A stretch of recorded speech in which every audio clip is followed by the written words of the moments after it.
পোল্যান্ডের পড়াশোনা করার পর জব অপরচুনিটি, পিআর এবং পাসপোর্ট, তিনটা বিষয় নিয়ে আমি বলবো। এর জন্য অ্যাপ্লাই করতে পারে। এখানে দুইটা সিচুয়েশন হতে পারে, একটা হচ্ছে যে স্টুডেন্ট অলরেডি জব পেয়ে গেছে, সেক্ষেত্রে আমি একটু পরে বলছি। আরেকটা হচ্ছে সে এক বছর সে জব পায় নাই, সে আরও এক বছর জন্য সে জব সার্চ করবে।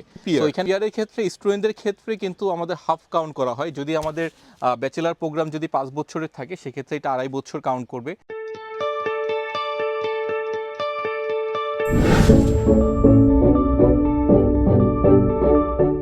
হ্যালো, আসসালামু আলাইকুম। দিস ইঞ্জিনিয়ার আমার Ahmed, CO feed explore.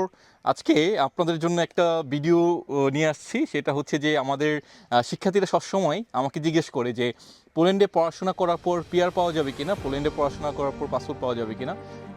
So এই প্রশ্নের উত্তরটা আমাকে সবসময় দিতে হয়। আমার মনে হয়েছে যে আমাদের শিক্ষার্থীদের জানা উচিত, এই ভিডিওটার মাধ্যমে জানবে আসলে কি পোল্যান্ডের পড়াশোনা করার পর জব অপরচুনিটি, পিআর এবং পাসপোর্ট, তিনটা বিষয় নিয়ে আমি বলবো।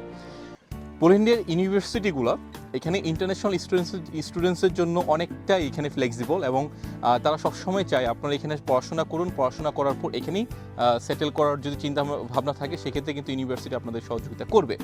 সো যখন কোনো শিক্ষার্থী যখন এখানে পোল্যান্ডে পড়াশোনা করতে আসবে, আসার পর এটা ব্যাচেলার প্রোগ্রাম হোক অথবা মাস্টার্স প্রোগ্রাম হোক, তারা যখন এই ডিগ্রিটা কমপ্লিট করবে, করার পর এখানের পোল্যান্ডের যে গভর্নমেন্টের রুলস যেটা, সেটা কিন্তু আমাদের পোল্যান্ড ফরেন মিনিস্ট্রির সেখানে ওয়েবসাইটেও দেওয়া আছে।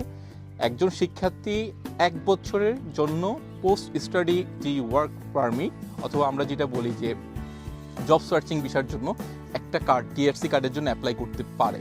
সেটা কিন্তু ব্যাচেলার প্রোগ্রাম হোক অথবা মাস্টার্স প্রোগ্রাম হোক।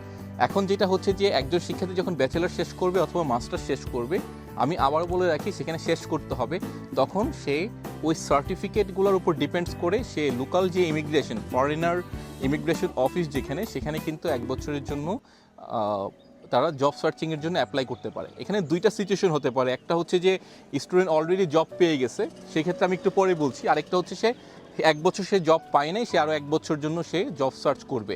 সো এখানে কিন্তু কোনো শর্ত কিন্তু নাই। 1 বছরের মধ্যে যে কোনো সময় যদি সে জব পেয়ে যায়, জবের জন্য কিন্তু সে তখন অ্যাপ্লাই করতে পারে নতুন টিআরসি কার্ডের জন্য। সেটা 3 বছরের টিআরসি কার্ড হয়। আরেকটা হচ্ছে পিআরের ক্ষেত্রে স্টুডেন্টদের ক্ষেত্রে কিন্তু আমাদের হাফ কাউন্ট করা হয়। যদি আমাদের ব্যাচেলার প্রোগ্রাম যদি 5 বছরের থাকে, সেক্ষেত্রে এটা 2.5 বছর কাউন্ট করবে।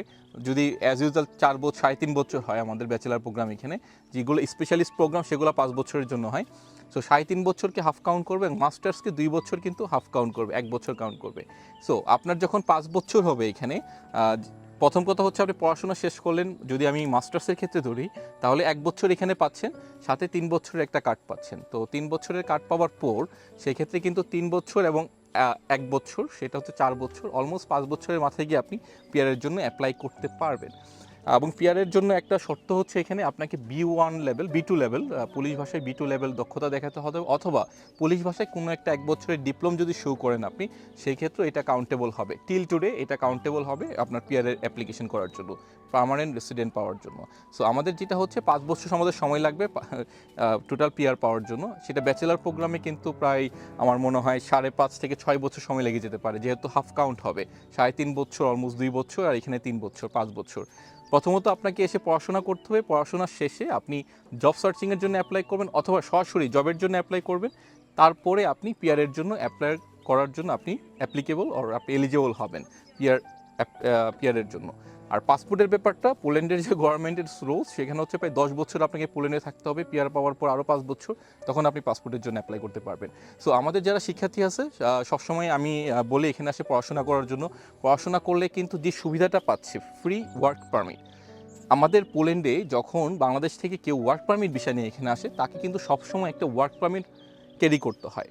তার জন্য সবসময় কোম্পানি একটা ওয়ার্ক পারমিট তাকে ইস্যু করে। বাট আমাদের যারা বাংলাদেশি শিক্ষার্থী অথবা ইন্টারন্যাশনাল যারা স্টুডেন্টস, তারা যখন এখানে পড়াশোনা শেষ করে, তাদের যেই সার্টিফিকেট যেটা থাকে, ব্যাচেলার অর মাস্টার্স, সেটাই তার ওয়ার্ক পারমিট হিসেবে এখানে কাউন্ট করা হয়। সেক্ষেত্রে কিন্তু তার নতুন করে কোনো ওয়ার্ক পারমিট দরকার হয় না।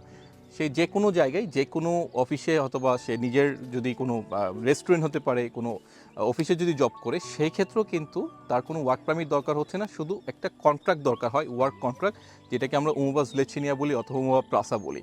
তো সেই ক্ষেত্রে কিন্তু খুব সহজেই এটা উইদিন 5 মিনিটসে কিন্তু ইস্যু করা যায়। একটা ওয়ার্ক পারমিট ইস্যু করতে প্রায় 1 থেকে 1.5 মাস, এমনকি 2 মাস মতো সময় দরকার হয়। সো আমাদের শিক্ষার্থী যারা এখানে পড়াশোনা করবে, যারা ইন্টারন্যাশনাল স্টুডেন্টস যারা পড়াশোনা শেষ করবে, তাদের ক্ষেত্রে কিন্তু অনেক ভালো একটা অপরচুনিটি এখানে আছে, যেটা হচ্ছে পড়াশোনা শেষে এখানে সেটেল হওয়ার একটা ভালো সুযোগ রয়েছে। সেটা আমাদের শিক্ষার্থীদের চিন্তা করতে হবে। আমি যদি এখানে এসে পড়াশোনা শেষ না করি, সেই ক্ষেত্রে কিন্তু পড়াশোনা যদি না করার কারণে কিন্তু আমাকে তখন ওয়ার্ক পারমিট ক্যারি করতে হবে সবসময়, এবং ওয়ার্ক পারমিট ক্যারি করলে এই ক্ষেত্রে অনেকগুলো জটিলতা হয়। যেমন আপনার ইন ফিউচার আপনি যখন বারবারই আপনি নতুন করে আপনি কাজে চেঞ্জ করবেন, ওয়ার্ক চেঞ্জ করবেন বা ওয়ার্ক প্লেস চেঞ্জ করবেন, সেক্ষেত্রে কিন্তু নতুন করে একটা ওয়ার্ক পারমিট আপনাকে ইস্যু করতে হবে। সেটা কিন্তু যারা পড়াশোনা করবে, আমরা অ্যাবসলভেন্ট বলি, যদি অ্যাবসলভেন্ট হয় সে কিন্তু অ্যাবসলভেন্টের ক্ষেত্রে কিন্তু এটা প্রযোজ্য হয় না। তার যে সার্টিফিকেটটা হয় এটাই তার ওয়ার্ক পারমিট সবসময় থাকে। এবং কার্ডের ক্ষেত্রেও কিন্তু তাকে কার্ড চেঞ্জ করতে হচ্ছে না। যেমন আমরা যদি যেমন আমি প্লেস থেকে যদি একটা জব করি, নেই, জব কন্ট্রাক্ট নেই, এবং সেইটা দিয়ে যখন আমি আমার কার্ড পাওয়ার পর কিন্তু আমি ওই কার্ডটা ক্যারি করতে পারবো যতদিন এটার মেয়াদ থাকবে। অ্যাজ ইউজুয়াল 3 বছর মেয়াদ থাকে। তো সেটা কিন্তু আমাদের শিক্ষার্থীদের মাথায় রাখতে হবে। আমি সবসময় বলি এখানে পোল্যান্ডে পড়াশোনা করার জন্য খুব ভালো একটা জায়গা। পোল্যান্ডে পড়াশোনা প্রথম করবে, তারপর পোল্যান্ডে জবের জন্য অ্যাপ্লাই করবে, অথবা নিজের বিজনেসও কিন্তু ওপেন করতে পারে। এখানে যারা অ্যাবসলভেন্ট থাকে, আমার দেখা আর কি, ইন্টারন্যাশনাল যেই আমাদের ফরেন যে অফিসগুলো আছে সেখানেও কিন্তু অনেকটা সম্মান করা হয়, যেহেতু আপনি অনেক দূর থেকে এখানে এসে পড়াশোনা শেষ করছেন এখানে। সো আমার অবশ্যই অনুরোধ থাকবে যারা এখানে পড়াশোনা করতে আসবেন, প্রথমে পড়াশোনা করা, তারপর জবে জয়েন করা, তারপর হচ্ছে পিআর নিয়ে চিন্তা করা, এবং এটা কিন্তু একটার পর একটা আসবে। পোল্যান্ড কিন্তু সেই সুযোগটা দিয়ে রেখেছে আপনাকে। সো সেই সুযোগের সর্বোত্তম সদ্ব্যবহার করা আমাদের উচিত। সো আমাদের আজকে যে টপিক্সটা ছিল, যেটা হচ্ছে যে পোল্যান্ডে পিআর পাওয়া যায় কিনা, জব সার্চিং ভিসা পাওয়া যায় কিনা, বা পড়াশোনার পর জব পাওয়া যায় কিনা, আশা করি আমি বোঝানোর চেষ্টা করছি। এরপরে যদি কেউ না বুঝেন, অবশ্যই আমার সাথে কন্ট্যাক্ট করবেন, ইডু এক্সপ্লোরের সাথে কন্ট্যাক্ট করবেন। আমি আমার সর্বোচ্চ চেষ্টা করব আপনাদেরকে ইনফরমেশন দেওয়ার জন্য। সো আমি আজকের মতো বিদায় নিচ্ছি। সবাই ভালো থাকবেন, ইডু এক্সপ্লোরের সাথে থাকবেন, এক্সপ্লোর উইথ রাজের সাথে থাকবেন। আসসালামু আলাইকুম সবাইকে, আল্লাহ হাফিজ।